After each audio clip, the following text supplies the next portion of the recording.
Data is something जो आपके past को भी बता सकता है, आपका प्रेजेंट कैसा जा रहा है वो भी बता सकता है, और फ्यूचर क्या हो उसके लिए भी एक प्रिडिक्शन दे सकता है।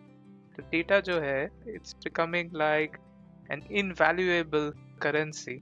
सबसे बड़ी बात तो ये समझने की है कि एआई उसको रिप्लेस नहीं कर सकता है, बिकॉज एआई सिर्फ एक टेक्नोलॉजी है जो हमारी मदद कर सकता है बहुत सारा डेटा जो है उसको जल्द से जल्द एनालाइज करके इम्पोर्टेंट फाइंडिंग्स को हमारे सामने रखे, जो कि इन टर्न क्लिनिशियंस को हेल्प कर सकता है फॉर इफेक्टिव ट्रीट। जीपीटी जो मैंने पहले मेंशन किया था उसके बहुत सारे फ्लॉज हैं।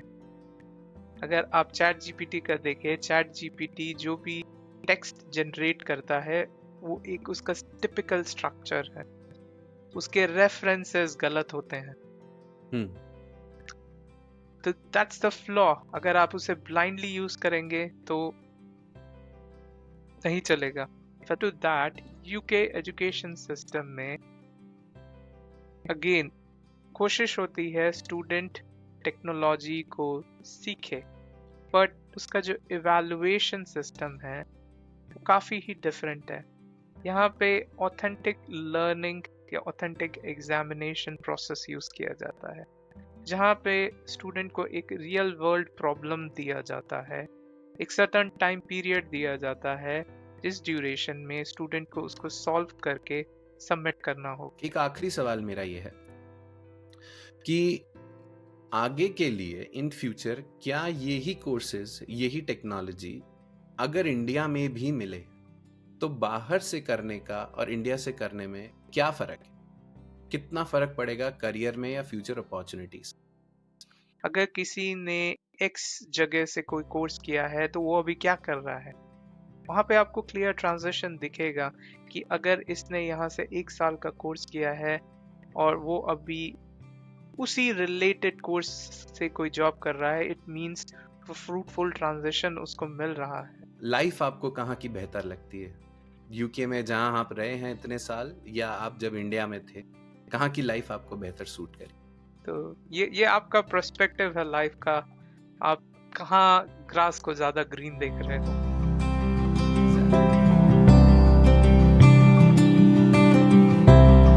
नमस्कार। Jobs of the future series में आज हमारे पहले गेस्ट हैं मेरे बहुत ही पुराने दोस्त दीपांकर सेनगुप्ता। दीपांकर एक लेक्चरर हैं university of Westminster United kingdom में, और ये पढ़ाते हैं हेल्थ डेटा एनालिटिक्स। दीपांकर ने 31 पब्लिकेशंस लिखी हैं आज तक, और ये यूनिवर्सिटीज में रिसर्च के साथ साथ पढ़ाते भी हैं। तो आइए मिलते हैं दीपांकर सेनगुप्ता से। हाय दीपांकर, हाउ आर यू? नमस्ते। I am doing good. यहाँ पे फिलहाल वेदर तो ठंडा है, बट इट्स गुड अच्छा। बिकॉज यूनिवर्सिटी में आप जब रहते हो यू आर मीटिंग पीपल, आप बहुत सारे बच्चों के साथ बात करते हो, तो there is always an excitement. हाँ, और they keep you young also ना? Yes, yeah yes, I am still in my 20s I would say. जब भी मैं बच्चों के साथ रहता हूँ तो I feel energetic, so that's good. सबसे पहले दीपांकर हमें ये बताइए, हेल्थ डेटा एनालिटिक्स क्या होता है? हेल्थ डेटा एनालिटिक्स या हेल्थ डेटा साइंस या हेल्थ इंफॉर्मेटिक्स, ऐसे आप अगर करंट सिनेरियो में देखेंगे तो आपको ये शब्द बहुत यूजुअली सुनाई देंगे, बिकॉज ये मार्केट में अभी काफ़ी डिमांड में है। एंड इसका एक बहुत बड़ा कारण है, वो है डेटा।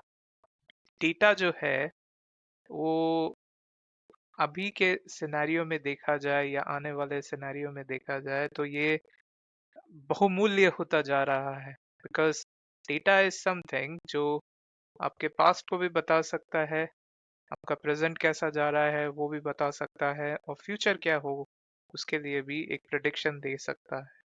तो डेटा जो है it's becoming like an invaluable currency.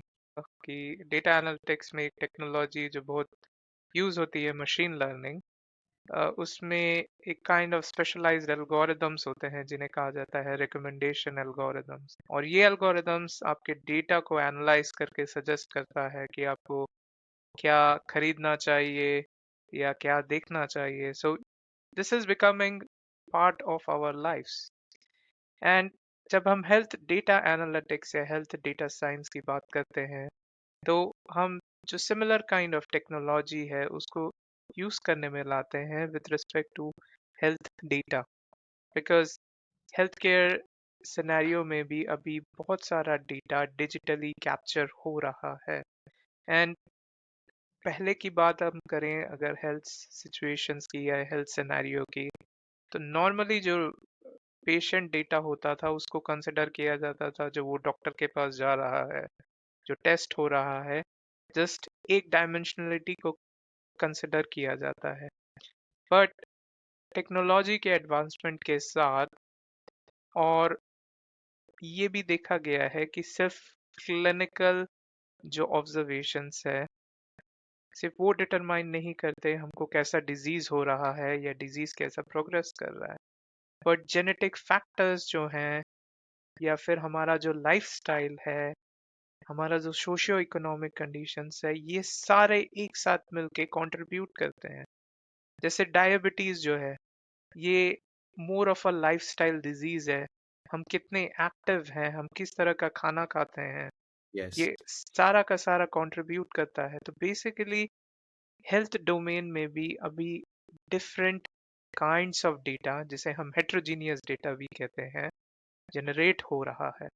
तो अगर हमें इन सारे डेटा को एनालाइज करना है पेशेंट को समझने के लिए, लार्जर पॉपुलेशन को समझने के लिए, जिसे कि हम पब्लिक हेल्थ भी कहते हैं, तो हमें ज़रूरत है स्पेशलाइज्ड टेक्नोलॉजी की. और हेल्थ डेटा साइंस या हेल्थ डेटा एनालिटिक्स वही टेक्नोलॉजी है जो इसको समझने में हमारी मदद कर रहा है, हमारी हेल्प कर रहा है. तो इससे क्या हम ये माने कि हेल्थ डेटा एनालिटिक्स से आप कुछ डिजीजेस पहले से प्रीएम्प्ट कर पाते हो कि ये डिजीज इस जने को अब डेवलप हो रही है या होने वाली है, based on certain past data आपके पास जो है? जी बिल्कुल बिल्कुल सही कह रहे हैं आप.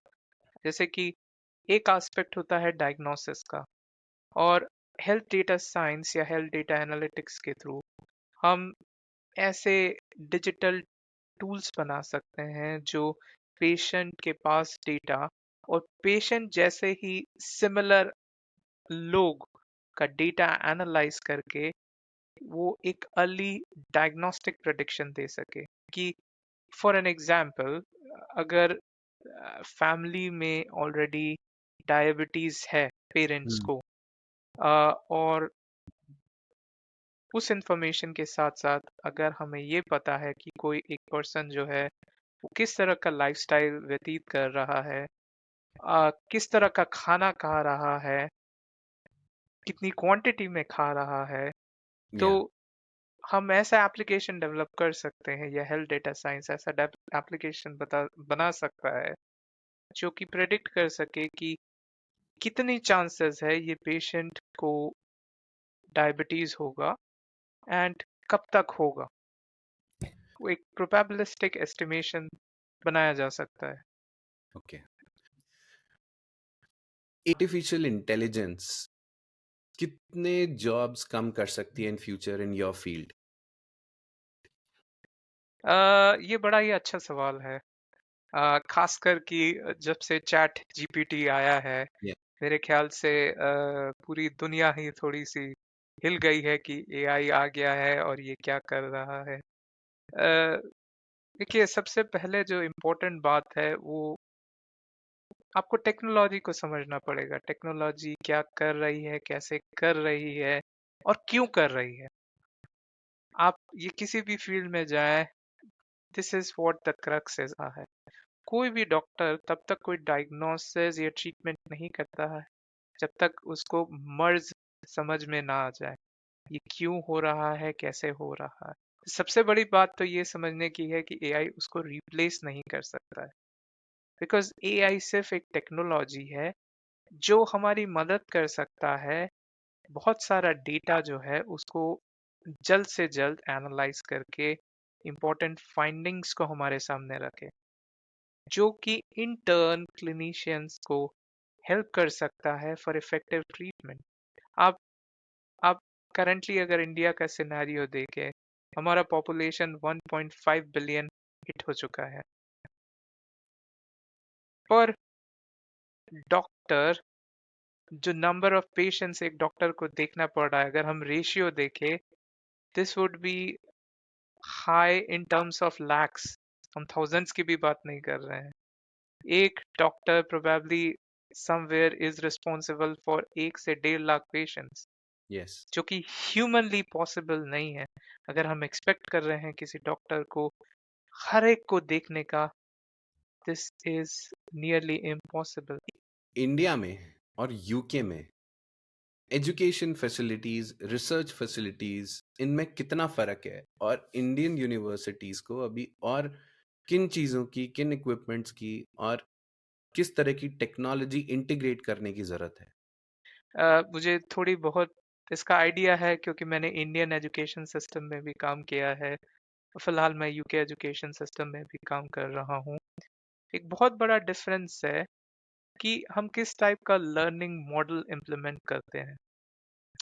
अगर हम इंडिया के लर्निंग सिस्टम को समझने की कोशिश करें, फिलहाल इंडिया में जो काइंड ऑफ लर्निंग एनकरेज होती है, वो होती है कि कोई बच्चा जो है या कोई स्टूडेंट जो है, वो एक फिक्स्ड तरीके से चीज़ों को सीखे, एंड उसको असेस करने के लिए फिर हमारा kind of pen and paper वाला एग्जामिनेशन सिस्टम होता है, जहाँ पे हम ये एवेलुएट करते हैं स्टूडेंट को कितना याद है। In comparison to that, UK education system में अगेन कोशिश होती है स्टूडेंट टेक्नोलॉजी को सीखे, बट उसका जो इवैल्यूएशन सिस्टम है वो काफ़ी ही डिफरेंट है।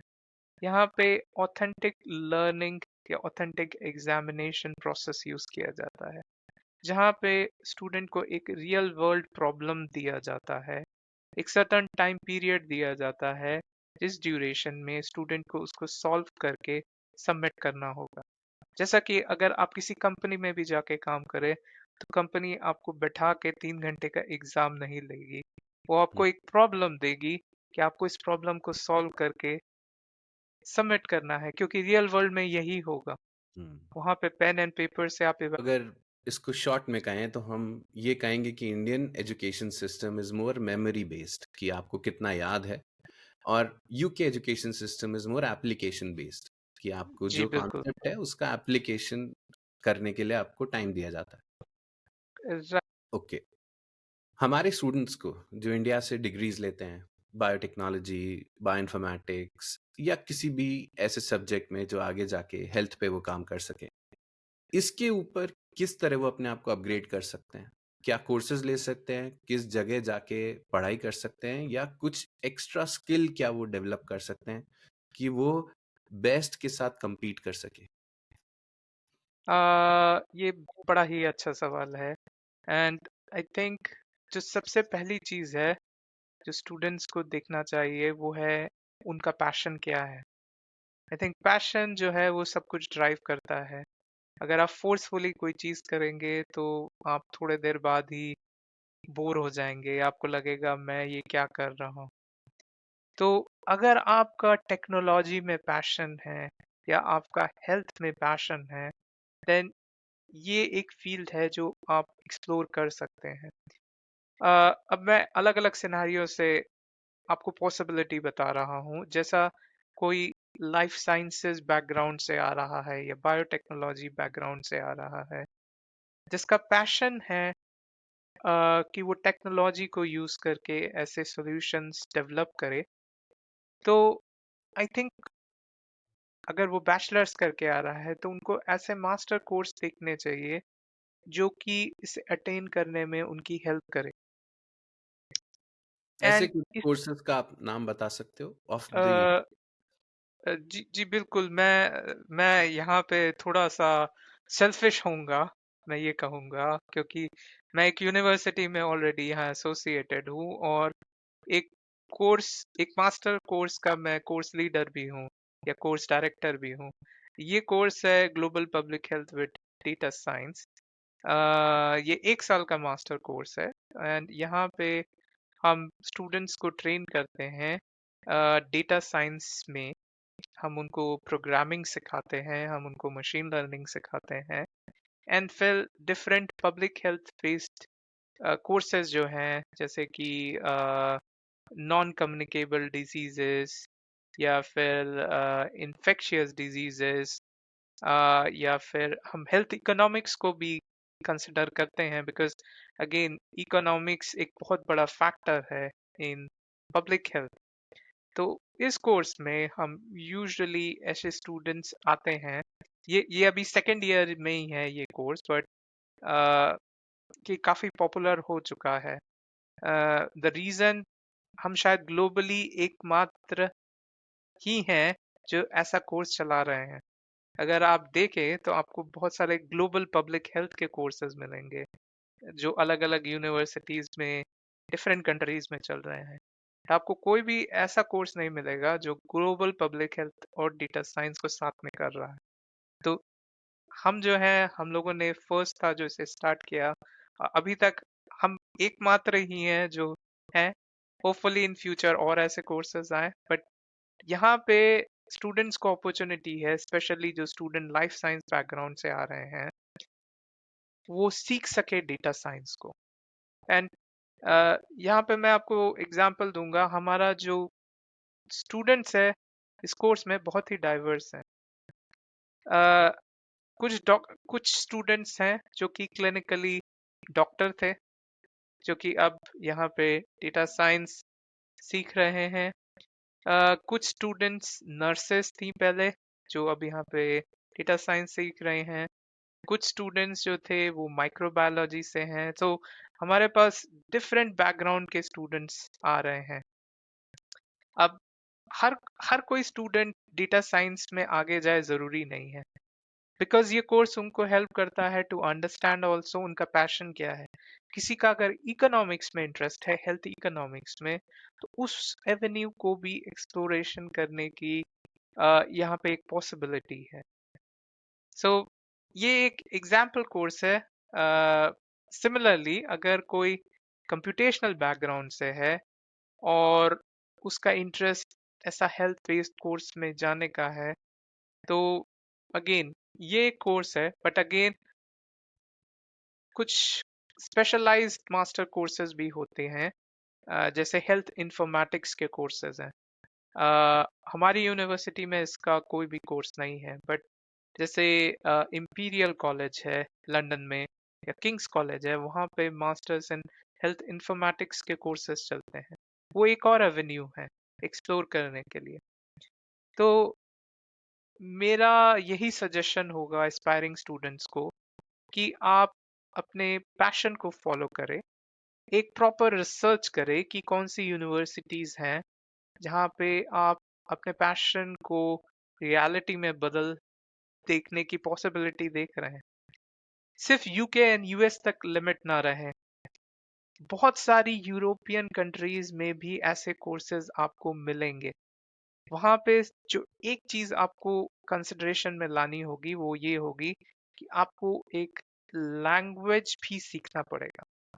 मैं ऐसा कह सकता हूँ बिकॉज मैंने 4 साल बेल्जियम में बिताए हैं, तो मुझे आइडिया है उस पार्ट का भी। और वहाँ पे भी ऐसे बहुत सारे यूनिक कोर्सेज हैं, जैसे लैंग्वेज कि लैंग्वेज से आपका मतलब स्पोकन लैंग्वेज जैसे स्पोकन स्पेनिश? लैंग्वेज। जी हाँ, जैसे अगर आप जर्मनी में हैं तो जर्मन आपको वहाँ सीखना चाहिए।